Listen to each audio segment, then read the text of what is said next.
Thank you very much, sir. Let's get more on what this means for Tim Cook and for Apple. Carly Fiorina is the former chairman and CEO of Hewlett-Packard. She joins us now along with Bill George, the former chairman and CEO of Medtronic.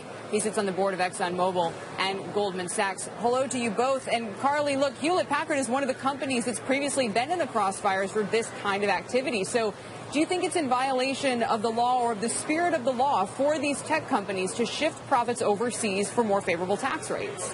No, it's clearly not, and I think it's a reflection of the fact that our tax rates are uncompetitive, our tax code is unproductive in its complexity, and it would be more productive, instead of senators feigning outrage and shock, that companies would exploit that very complexity to try and minimize their tax rates, which are, as I say, the highest in the world now. I think a more productive use of time would be to talk about how are we going to reform this tax code so that it is competitive in its rate, it is vastly simpler for the benefit of all businesses, but particularly small businesses, and so we can move some of that cash from overseas back to this country. And I think that's what you're going to hear every CEO say. You got to lower the rates, you got to close the loopholes, you have to simplify this tax code.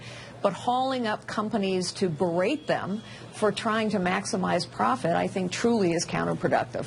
Carly, it sounds like what you're saying is, short of something specific coming out of Washington, this practice will continue and CEOs have no qualms about it whatsoever.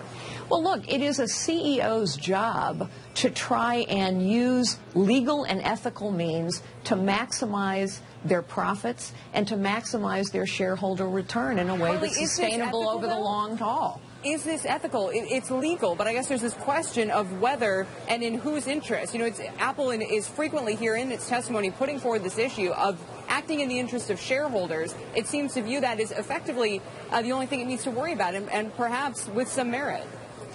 You know, I'm not in the habit of just baldly defending everything companies do. But in this case, I really think the politicians on Capitol Hill need to take some responsibility for the fact that over decades, they have created a tax code that is clearly uncompetitive, clearly counterproductive in its complexity. And again, feigning shock and outrage is easy. What's difficult is actually getting down to the hard work of reforming this tax code in a way that makes it more productive in terms of raising tax revenues, more competitive in terms of bringing cash back and in incenting our American companies. All of this is hard work. A hearing is easy and it's good theater, but it's not solving the problem. Bill, this will be a very bizarre conversation for a lot of people watching now. Apple stands charged of avoiding paying tax on $74 billion. How far below 35% do you have to reduce the corporate tax rates for it to vote to tax that $74 billion? Surely it simply doesn't. It just keeps it offshore. That's the deal. It's got nothing to do with effective rates of taxation. Well, I think it has everything to do with it. I think Carly is absolutely right. She says berating companies, our leading companies like Microsoft, Hewlett-Packard, Apple, J.P. Morgan, the same committee, Senator Levin's committee, is not getting us anywhere. In fact, I think it's avoiding the real issue, which is an outmoded U.S. tax system. I don't know any global corporations that don't have a global tax policy and try to optimize their tax payment. Look, companies have to pay taxes where the profits are earned. So Apple is clearly paying taxes all over the world, in Germany or in China or in Japan, where they're earning money, and that's why they're paying 30% taxes. And they're paying a very sizable $6 billion to the U.S.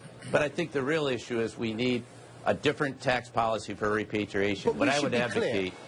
Bill, we should be clear that actually that's not strictly true. I know of many big American companies that create the image that they're running their European operations out of Ireland, and those people are actually based in the United States, though they are within the HR department in Ireland to make it look as if where business is being done. This is a much bigger issue than simply intellectual property within technology. It comes to the ethics of doing business within the present tax code. It's a much bigger issue, isn't it? Well, Simon, I think you have a dysfunctional tax code, and I think the answer is to change the repatriation policy.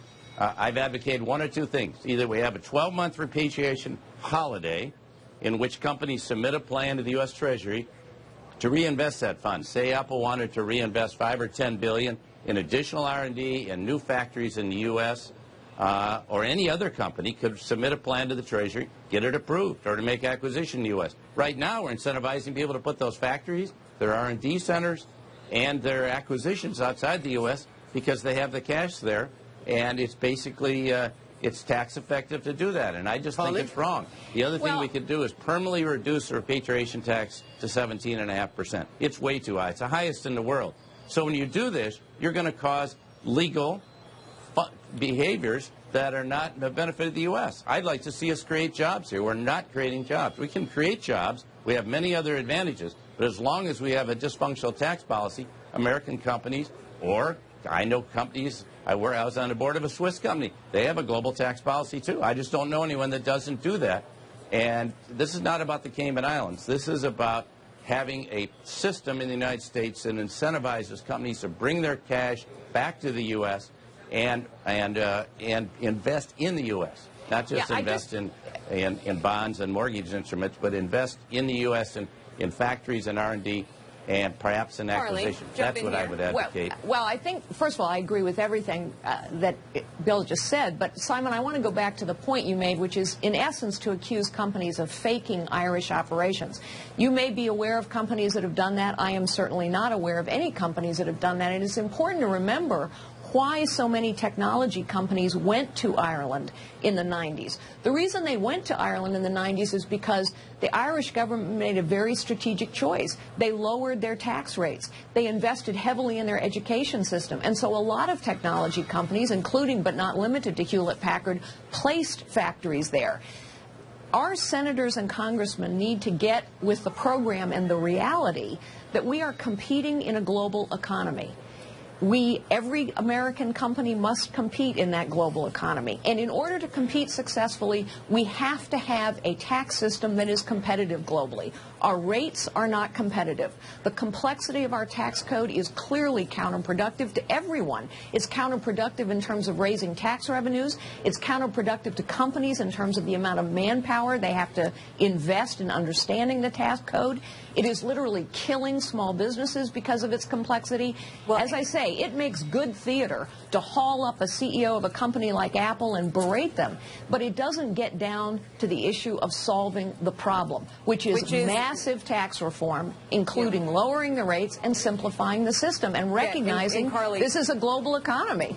Right, and this is the most important point. It is a global economy, and frankly, you've got at the same time the European Parliament looking to vote right now on trying to harmonize taxes around the world. It's going to take years for that to happen, and in the meantime, we know how companies are going to behave. Just want to thank you both for joining us. We'll leave it there for the time being, Carly and Bill, this morning. Can I just make one point before we leave this? If you